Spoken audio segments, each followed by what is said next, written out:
இந்த வீடியோவில் நீங்கள் என்ன பார்க்க போகிறீங்கன்னா, ஆர்சிபியோட டாப் 4 ஓவர்சீஸ் பிளேயர்ஸ்லாம் யார் யாராக இருக்க வாய்ப்பு இருக்குது, அதான் இந்த வீடியோவில் பார்க்க போகிறீங்க. வாங்க ஸ்ட்ரெயிட்டாக வீடியோக்குள்ளே போகலாம். ஃபர்ஸ்ட் எடுத்தோடனே ஃபேப் டு பிளேசி, இவர் தான் கேப்டன் ப்ளஸ் ஓப்பனர். ஸோ இவர் மஸ்ட்டாக இருப்பார் கைஸ். ஆர்சிபியில் நம்பர் 1 ஓவர்சீஸ் ஸ்லாட்டில் இவர் மஸ்ட்டாக இருப்பார். ஸோ மிச்சம் இருக்க பிளேயர் பார்ப்போமா. அடுத்தது செகண்ட் பிளேயராக கேமரன் க்ரீன். கேமரன் க்ரீனும் மஸ்ட்டுன்னு தான் சொல்லுவேன். ஏன்னா சின்னசாமி ஸ்டேடியத்துக்கு கரெக்டாக ஏற்று போன பிளேயர் தான் கேமரன் க்ரீன். அதனால் இவர் மஸ்ட்டாகவும் இவரும் இருப்பார். அடுத்த பிளேயர் பார்த்தீங்கன்னா டாம் கரன்.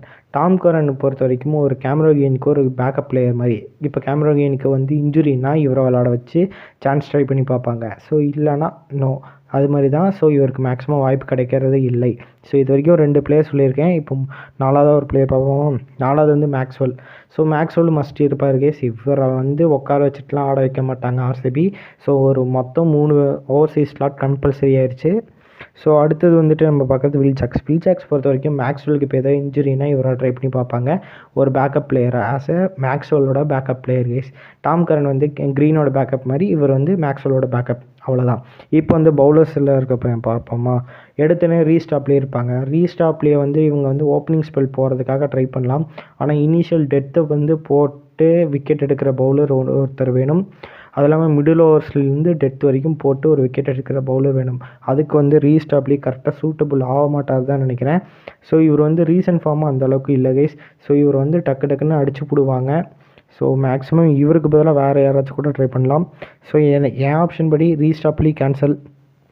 அடுத்தது அல்ஜாரி ஜோசப் பொறுத்த வரைக்கும் பேஸும் லென்த்தும் ப்ராப்பராக போடுற பிளேயர். ஸோ எக்ஸ்ட்ரா பவுன்ஸும் போடுற பிளேயர் தான். ஆனால் இவர் இந்த கிரவுண்டுக்கு வந்து நல்லா சூட்டபுள் ஆக மாட்டார் கேஸ். அதுதான் ஒரிஜினல். ஏன்னா எக்ஸ்ட்ரா பேஸ் கொடுக்குற பவுலர்ஸ்லாம் எல்லாத்தையும் இந்த கிரவுண்டில் வந்து பிரிச்சுருவாங்க. ஸோ என்னோடய ஆப்ஷன் படி அல்ஜாரி ஜோசப்பும் இல்லை. அடுத்தது பார்த்தா ஃபர்கூசன். இவர் தாங்க என் ஆப்ஷன். ஏன்னு சொல்லிட்டா ரீசன்ட் ஃபார்மில் செம்மையாக போட்டுட்ருக்காரு. ரீசெண்டாக நடந்த நியூசிலாந்து வர்சஸ் ஆஸ்திரேலியா T20லேயே மரண மாதம் பவுலிங் போட்டு நல்லாவே போட்டு கொடுத்துருந்தாரு. விக்கெட்ஸும் நல்லா எடுத்திருந்தார். எக்கனாமிக்கலாகவும் போட்டிருந்தார்.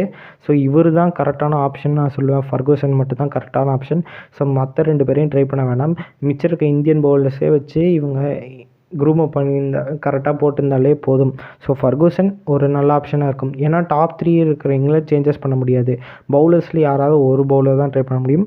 அதுவும் மேக்ஸிமம் ஃபர்கூசனை தான் ட்ரை பண்ணுவாங்க. ஸோ அவ்வளோதான் கைஸ். ஸோ இந்த வீடியோ பிடிச்சிருந்தா உங்கள் ஃப்ரெண்ட்ஸ்க்கு ஷேர் பண்ணுங்கள். முக்கியமாக புதுசாக பார்க்குறீங்க தான் சப்ஸ்கிரைப் பண்ணிட்டு பாருங்கள் கைஸ். ஸோ மிச்சப்படி தான்.